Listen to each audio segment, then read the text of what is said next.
जो परिवार के लिए या किसी धन इकट्ठा करने के लिए या कोई प्रॉपर्टी बनाने के लिए राजनीति करेगा, उसमें डर हो सकता है। चंद्रशेखर आजाद में तो डर है नहीं। अन्याय बहुजन समाज के लोगों पर ज्यादा हो रहा है, हिस्सेदारी उनकी खाई जा रही है, अधिकारों से वंचित वो सबसे ज्यादा है। तो मेरे जैसे अगर 10-20 एजेंट बना लोगे तो शायद आपका बेड़ा पार हो जाए। आपको जो आप भी ऐसे एजेंट बन जाओ जो समाज हित के लिए अपनी जान को भी जो है जोखिम में डालने के लिए तैयार हो।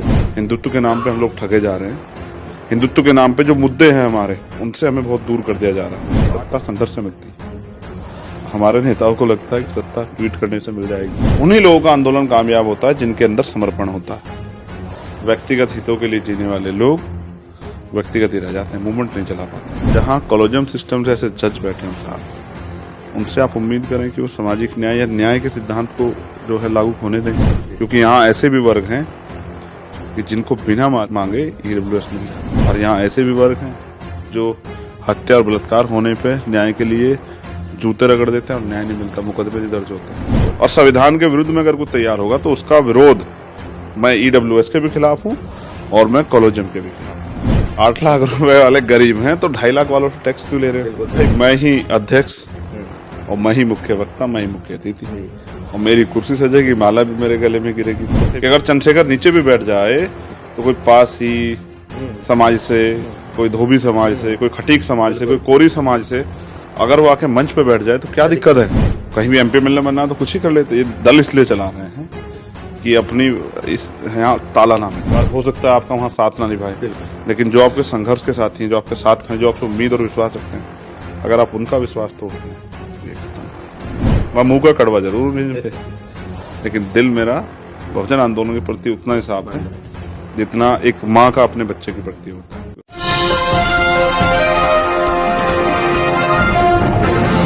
साथियों नमस्कार, मैं हूं नीरज पटेल और आप देख रहे हैं नेशनल जनमत।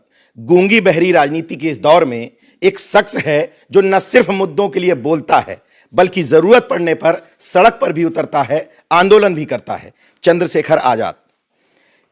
पूरे देश भर में जब एक तरफ लोग कह रहे हैं कि हिंदुत्व की राजनीति बढ़ रही है, दूसरी तरफ महापुरुषों की विचारधारा को लेकर कार्यक्रमों का दौर बढ़ रहा है, आप क्या मानते हैं वो जनता तैयार नहीं है? विचारधारा के आधार पे हम अगर पहले से देखें, ज्योतिबा फुले से लेके साहू जी महाराज, मान्यवर काशीराम, इससे पहले बाबा साहब अम्बेडकर, फिर पेरे रामास्वामी नायकर, ये एक पूरी वो बनी है, चेन सिस्टम बना है, लगातार चलने वाला प्रोग्राम।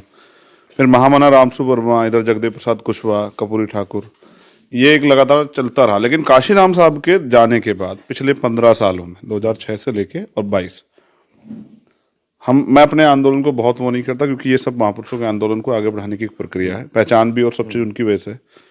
इस बीच में एक गैप आया था, लेकिन पिछले जैसे जैसे ये बीजेपी की पॉलिटिक्स आगे बढ़ी है तो कहीं ना कहीं बहुजन समाज को भी समझ आया है कि हम लोगों के साथ क्या हो रहा है। हिंदुत्व के नाम पे हम लोग ठगे जा रहे हैं। हिंदुत्व के नाम पे जो मुद्दे हैं हमारे, उनसे हमें बहुत दूर कर दिया जा रहा है। तो आज मैं क्या समझ रहा हूँ कि लोगों में आक्रोश है, विरोध है और लोगों में संभावनाएं, लोग उम्मीद करने लगे हैं कि भाई कुछ बन सकता है, जवाब दिया जा सकता है। ऐसा एक प्रयास हम लोगों ने अभी खतौली में किया और मुझे उम्मीद है कि जिस तरह की मेहनत हुई एक अच्छे रिजल्ट, क्योंकि बीजेपी ने तो बहुत हथकंडे अपनाए, जैसे 3 बजे के बाद फर्जी वोट कराए हैं, एडमिनिस्ट्रेशन पूरा सहयोग कर रहा था। हम पे बहुत सारे रिकॉर्ड हैं कि भाई किस तरह से चुनाव को प्रभावित करने का काम किया। फिर भी क्योंकि जनादेश सबसे बड़ा होता है, जनता के सामने कोई नहीं टिकता। जब सेंटिमेंट खड़े होते हैं, लोगों में विश्वास खड़ा होता है कि हरा सकते हैं, तो फिर बन जाता है। मुझे उम्मीद है खतौली के रिजल्ट कल आने वाले और पॉजिटिव रहेंगे। तो इससे ये है कि संभावनाएं नहीं छोड़नी चाहिए। तो बहुजन आंदोलन आगे बढ़ेगा, बस ईमानदारी से और सतत प्रक्रिया के साथ कि लोगों को तैयार करना। हमारे जैसे लाखों लोग खपेंगे, तब जाके सामाजिक गैर बराबरी, आर्थिक गैर बराबरी पे आधारित जो व्यवस्था वो खत्म होगी। बेसिक है कि आज की जो राजनीति है नीरज भाई, जिसपे अगर ध्यान आकर्षित करें, संघर्ष की राजनीति है। काशीराम साहब कहते हैं कि सत्ता संघर्ष से मिलती है। हमारे नेताओं को लगता है कि सत्ता ट्वीट करने से मिल जाएगी या रैली करने से मिल जाएगी, जबकि ऐसा संभव नहीं है। मतलब राजनीति यानी कि वोटों का गणित। तो अगर मैं कहूँ एक जाति सरकार बन सकती है, विधायक जी सकता नहीं जी सकता है। यानी कि हमें वो जो हमारे जैसे लोग हैं, जो आर्थिक रूप से असमानता का शिकार है, सामाजिक रूप से असमानता का शिकार हैं, जो गरीब हैं, जो कमजोर हैं, जो जिनको हिस्सेदारी नहीं मिली है, उन सब लोगों को कनेक्ट करने की जरूरत है। और उनको वोट की वैल्यू भी समझानी है और सत्ता का प्रभाव भी समझाना है कि आज अगर इस देश में लोग कहते हैं नहीं नहीं सामाजिक संगठन ठीक है, राजनीति तो ठीक नहीं है, मगर गजब की बात आप देखिए, मैं दो चीजों पे आपसे बात करूं। पहली बात, बीजेपी अगर इतना जिसके हम खिलाफ, अब आज हम हमारे लोग रो रहे हैं, पढ़े लिखे लोग रो रहे हैं, ये हो गया ये हो गया, किस दम पे कर रही है? सत्ता के दम पे। अगर हम अपने हितों के लिए कोई कानून बना सकते हैं, अपने समाज के हितों के लिए, तो सत्ता के दम पे, क्यों कानून सदनों में बनेंगे। और दिल्ली का रिजल्ट रहा है एमसीडी का 90% आबादी बहुजन समाज की, और आप मानोगे हैसियत नहीं है जो बहुजन दल और अपने आप को बहुत ताकतवर दल मानते हैं, बड़ी बड़ी बातें करते हैं, उनके पक्ष में कुछ लोग इस तरह के प्रचार भी करते हैं कि आज इस बार करिश्मा हो जाएगा, दीवार फट जाएगी, छत फट जाएगी, ये हो जाएगा, जमीन खोद के पता नहीं क्या निकल जाएगा। एक सीट नहीं ला पाए। मैं उनमें से खुद हूं, क्योंकि मैं तो नया प्रयास कर रहा हूं, क्योंकि सिखाने वाला कोई नहीं, तो धीरे धीरे उन्हीं से सीख सीख के, कैडर से सीख सीख के आगे बढ़ रहा हूँ। मुझे उम्मीद है एक समय में बदलाव आ जाएगा, धीरे धीरे लोग। जैसे चुनाव की बात कर दी आपने, तो पूछ ही लेता हूं कि आप भी वोट बैंक बनाने के लिए सफर तय कर रहे हैं या फिर समाज तैयार करने के लिए? मैं समझता हूँ यहाँ तो बैंक स्थिर है ही नहीं। कब हम मोदी जी प्राइवेट करते हैं, आप बताइए। बैंक नहीं बनाना है बस। बैंक का मतलब होता है कि ये आपकी अपनी संपत्ति है, आप इसको कभी भी कहीं जाओ। उनके अंदर लीडरशिप क्षमता तय करनी है। भाई क्या भरोसा है, जो भी पैदा हो गया उसको मरना है, ये अंतिम सत्य है। मुझे भी एक दिन जाना है, तो अगर मुझसे बेहतर मैं तैयार ना कर पाऊं तो फिर क्या फायदा। मेरा तो प्रयास ये है कि कैडराइज, और सबसे ज्यादा कैडराइज के साथ भी, कैडराइज में एक वर्ड आता है अनुशासन, और एक और वर्ड आता है डेडिकेशन। उन्हीं लोगों का आंदोलन कामयाब होता है जिनके अंदर समर्पण होता है। व्यक्तिगत हितों के लिए जीने वाले लोग व्यक्तिगत ही रह जाते हैं, मूवमेंट नहीं चला पाते हैं। और मैंने तो काशीराम साहब से देखा कि मुर्दा लोग मिशन नहीं चलाते और जिंदा लोग रुकने नहीं देते। मैं बार बार इसलिए कोट करता हूं क्योंकि अगर हमें इनके रास्ते पे चलना है तो हमें इनके जैसे, इनके जीवन को भी आत्मसात करना पड़ेगा। काशीराम चाहते तो खुद बन जाते, मान्यवर आप बताइए, चीफ मिनिस्टर में राष्ट्रपति बन जाते, लेकिन नहीं बने ना। और मैं उसी प्रयास में हूं कि हम बने ना बने, लेकिन एक इस तरह का मूवमेंट खड़ा हो जाए जो सामाजिक न्याय पर आधारित हो। यहां भी दिल्ली में भी हमने एक अच्छा प्रयास किया है। कहीं 1600 वोट मिले हैं, कहीं 1700 वोट मिले, कहीं 2500 वोट मिली। यानी कि जो लोग कहते हैं दिल्ली में कोई स्कोप नहीं है, दिल्ली के लोग ठहर चुके हैं, बैठ चुके हैं, उनमें भी हमारा प्रयास है। कितने वोट में स्कोप देख रहे हैं आप? हाँ, अरे कमाल कर रहे हैं। जब मैं देखता हूँ पिछले आंदोलन को 400 वोट से शुरू हुआ है, 250 वोट शुरू हुआ है, तो मैं कैसे हार मान जाऊं। एक तरफ हम उनके जो हैं अपने आप को, उनको अपना आदर्श मानते हैं, और दूसरी तरफ पहली बार में इस तरह डर जाए। आप देखो जहां इस बार 1600 2000 आए हैं, वहां 20,000 भी आएंगे। बस उसको जमीन को, उपजाऊ जमीन को देख के तैयार करके उस पर लगातार काम करने की जरूरत है। जब भी क्लियर कट बोलने वालों की बात होती है तो एमके स्टालिन, और इस तरफ से नाम आता है तो चंद्रशेखर आजाद। उत्तर भारत में क्यों ऐसा बना दिया गया है कि यार बिना पाखंड किए, बिना हिंदुत्व की बात किए राजनीति हो ही नहीं सकती? देखिए, ये बीजेपी की सोची समझी साजिश है। वो मजबूर करते हैं कि हम उनके पिच पे खेलें, उनके झंडे पे खेलें, जबकि सत्य ये है उस पिच पे खेलने वाला आदमी कभी भी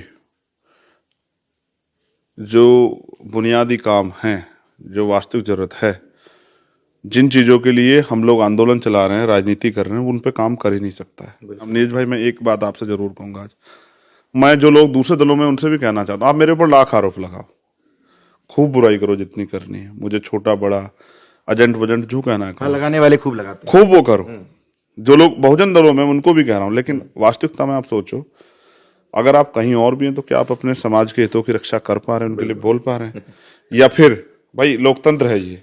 नहीं, मैं तो कहता हूं एजेंट बोल रहा है तो तुम नहीं एजेंट हो, तुम ही बोल लो। मैं कह रहा हूं ना, लोकतंत्र है, इसमें संख्या बहुजन समाज की ज्यादा है, अन्याय बहुजन समाज के लोगों पे ज्यादा हो रहा है, हिस्सेदारी उनकी खाई जा रही है, अधिकारों से वंचित वो सबसे ज्यादा है।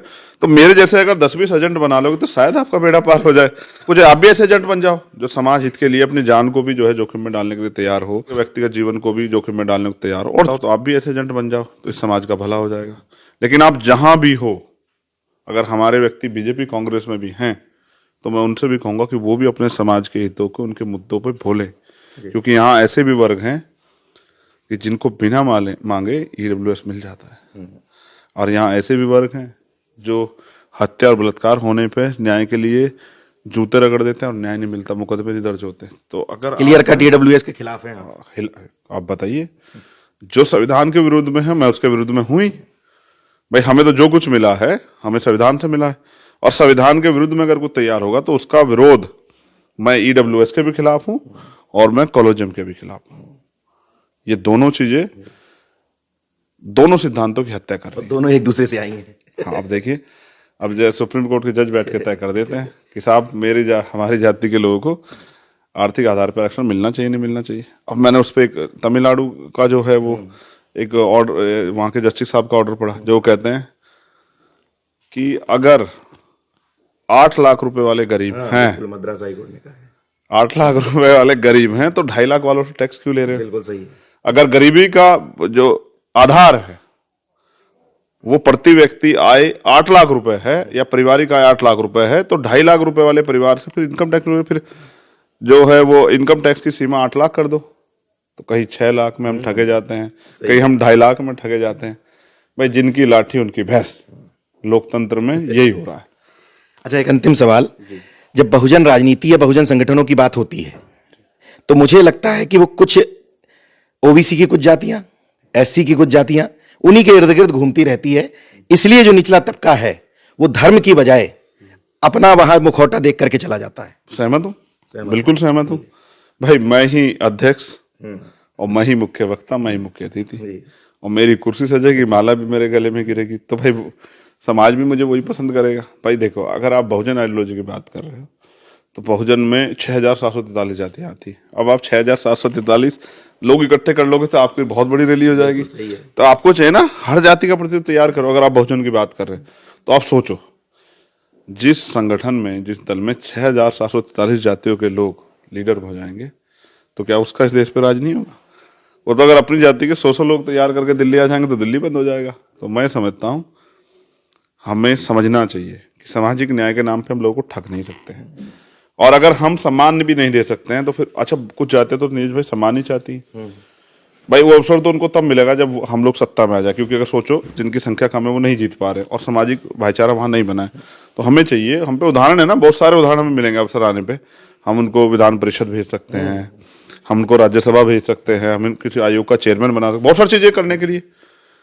तो मौका मिलने पे सब कुछ हो सकता है। लेकिन अगर अभी छोटे ही मंच है तो क्या दिक्कत है कि अगर चंद्रशेखर नीचे भी बैठ जाए तो कोई पासी समाज से, कोई धोबी समाज से, कोई खटीक समाज से, कोई कोरी समाज से अगर वो आके मंच पे बैठ जाए तो क्या दिक्कत है? अगर जो है हमारे बैकवर्ड कम्युनिटी कुछ लीडर्स जो है वो नीचे भी बैठ जाएं तो कोई पाल, कोई कश्यप, कोई प्रजापति, कोई मौर्य, कोई शाक्य, कोई कुशवा, कोई निषाद अगर आके बैठ जाए ऊपर, तो क्यों हम उनको नेता नहीं मान सकते हैं? क्या वो हमें नेता माने, हम उनको नेता नहीं मान सकते हैं? तो ये जो है ना, बहुत कुछ समझने की जरूरत है। मैंने पिछले आंदोलन से बहुत कुछ सीखा है और मैं नहीं चाहता वो गलती दोबारा। बहुत जातियां हैं, सब लोग सम्मान चाहते हैं। जब हम खुद सम्मान की बात करते हैं तो हमें दूसरे के सम्मान का भी ख्याल रखना चाहिए, और मैं इस बात से सहमत हूँ, होना चाहिए और उनको अवसर मिलना चाहिए। आप पिछड़े वर्ग के या दलित समाज के तमाम सारे नेताओं के साथ मंच शेयर करते हुए देखे जाते हैं। बाधक कहाँ चीज आती है आपके हिसाब से? कौन सी चीज है जो बाधक बन जाती है इस यूनिटी को बनाने में? नहीं, ये सोच, नीयत का मामला है, नीयत और सोच दोनों। भाई अगर मैं अपने से छोटे का हाथ पकड़ता हूं दिल बड़ा करके, तो ऐसा नहीं है कि मैं, वो मुझसे बड़ा हो जाता है। जबकि पब्लिक डोमेन में यही बात जाती है कि मैंने, भाई अपने से कमजोर का हाथ पकड़ने वाला आदमी ताकतवर होता है। अगर आप किसी को नीचे से उठाने का काम कर रहे हो तो आप ताकतवर हो, लेकिन वहां एक इनसिक्योरिटी, एक डर की भावना पैदा हो जाती है और वो खतरनाक है। अब मैं कहता हूं, जब आप ये बात कहते हो कि हम आंदोलन चला रहे हैं, हम सामाजिक काम कर रहे हैं, या हम राजनीति समाज हित के लिए कर रहे हैं, तो अगर किसी को उठा के ला रहे हो तो डर किस बात का?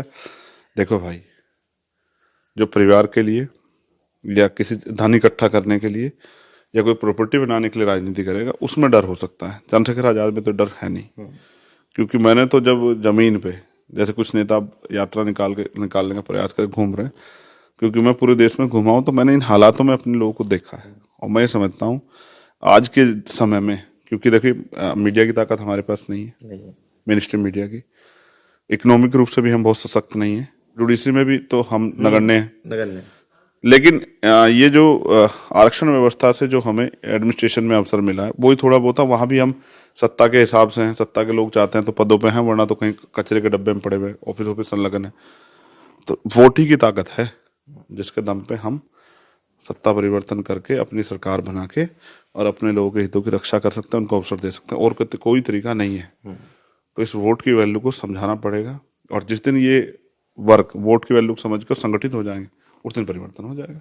2024 के लिए अगर गैर भाजपाई कोई संगठन बनता है, मतलब कोई अलायंस बनता है, तो उसमें बड़ा दिल करके आप जाने को तैयार हैं? नहीं, मेरा उसमें सबसे बड़ा योगदान है। मेरा प्रयास रहेगा कि ये बने जी। इन लोगों को तो हम देखते आ रहे हैं, जब से सुनते आ रहे हैं, ये नेताजी वो प्रधानमंत्री, ये प्रधान, अगर कोई बने तो, और मैं तो प्रयास में कर रहा हूँ, आप मेरी एक्टिविटी देखते रहा करो, मैं लगा हुआ बने और किसी को मौका मिले और उसके नेतृत्व में हो सकता है कि बहुजन समाज का भला हो जाए। आशा कम है, लेकिन आप पहले व्यक्ति दिख रहे हैं जो आप दूसरे को बनाना चाह रहे हैं। आप भाई समझिए ना, मतलब हम राजनीति क्यों कर रहे हैं? अगर मतलब रोटी कमाने खाने की बात है तो कहीं भी काम करके इतने तो समाज ने इतना तो प्रभावी बना दिया है। कहीं भी एमपी मिलने बनना तो कुछ ही कर लेते। ये दल इसलिए चला रहे हैं कि अपनी यहाँ ताला ना लगे, कोई पट्टा ना पड़ा गले में। इसलिए हम चाहते हैं कि उनके द्वारा ही जो हमारे मुद्दे हैं उन पे काम हो जाए, यही बहुत है। जब भाई कुर्सी पे मैं ही बैठूंगा, बाबा मेरे चाचा का लड़का ही खड़ा होगा, और कुर्सी के बराबर में जो है जो दूसरा सोफा होगा मेरी बुआ जी के लड़के, ये सभी अब बहुजन समाज परिवार है। लेकिन उससे बड़ी जिम्मेदारी समाज, जिन लोगों ने आप पे विश्वास किया, जो आपके लिए 24 घंटे 7 दिन तैयार रहते हैं। परिवार एक बार को वो कर सकता है, परिवार हो सकता है आपका वहां साथ ना निभाए, लेकिन जो आपके संघर्ष के साथी हैं, जो आपके साथ खड़े, जो आपसे उम्मीद और विश्वास रखते हैं, अगर आप उनका विश्वास तोड़ते हैं तो ये खतरनाक है। मैं मुंह का कड़वा जरूर नहीं, लेकिन दिल मेरा बहुजन आंदोलन के प्रति उतना ही साफ है जितना एक माँ का अपने बच्चे के प्रति होता है। उसके ऊपर उसकी जिम्मेदारी होती है। वो चाहे खुद भूखी हो लेकिन अपने बच्चे को भूखा नहीं रखती है। ऐसे ही इस माँ का भी, चंद्रशेखर नाम की जो माँ है इस आंदोलन के लिए, जिसने जीवन के बहुत कठिन दौर देखे, इस आंदोलन के प्रति मेरा ध्येय बिल्कुल ऐसा ही है। जहां भी बहुजन यूनिटी की बात आती है, चाहे राजनीति में चाहे संगठनों में, वहां आजाद समाज पार्टी के राष्ट्रीय अध्यक्ष पहले ही कह देते हैं कि मैं इस एकता को बनाए रखने में हर कीमत पर साथ हूं, बशर्ते सामने वाला भी नाक छोटी करे दिल बड़ा करे। देखते रहिए नेशनल जनमत, जागरूक और सजग बने रहिए। जय विज्ञान, जय संविधान। धन्यवाद।